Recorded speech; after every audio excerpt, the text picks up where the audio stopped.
Dennis Prager is one of my colleagues, I guess. He does a talk show over on Salem radio, or at least used to. I'm assuming he still does. It's been a lot of years since I listened to a Salem station.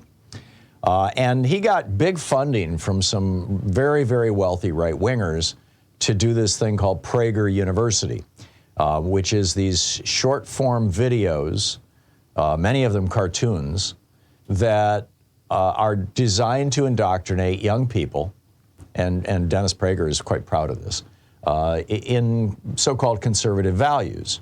Many people have seen the one where in fact, it was featured on MSNBC last night or the night before, where Christopher Columbus is being interviewed by kids who time travel, and he's talking about how he had to save these Indians who were cannibals from themselves, and they say, well, what about slavery? And he says, well, slavery's existed in every culture in the world, and et cetera.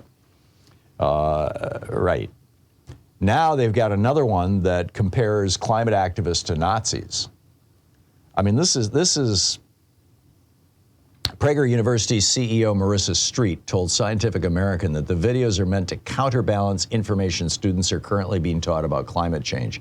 She says young kids are being taught climate hysteria. Right. So what they're saying, the narrator tells her that the climate has always cooled and warmed, long before carbon emissions were a factor. Well, yeah, it's true, but that's got nothing to do with what's going on right now. What's going on right now is we are artificially warming our climate, and we're doing it in a way that's going to harm us substantially. I mean, these massive climate change, coolings and warmings throughout, ancient Earth history are always associated with massive dislocations, relocations, and delocations of plant and animal species. I mean, they literally change the nature of the planet.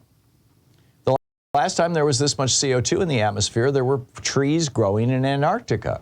And it looks like it's heading that way right now. The sea ice around Antarctica is lower than it's been in human history.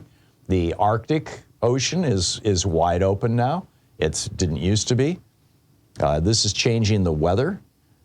So anyhow, down in Florida, Ron DeSantis has decided to use these videos in regular public classrooms for instruction. Climate change is just a normal thing, don't worry. Climate activists are Nazis. Slavery was just fine. Columbus found cannibals. These are all lies, by the way. And actually, they find that teachers all over the country are using these PragerU videos, particularly in private schools. It's a big, big thing in private schools. And, this is happening now down in Florida at the same time, but I'm not hearing it. Oh, there it is. Oh, it's faint. All right. At the same time, the waters are hotter than a hot tub. You're listening to the Thom Hartmann Program. Call 808-9925. We'll be right back with more of the news of the day and your calls in just a second.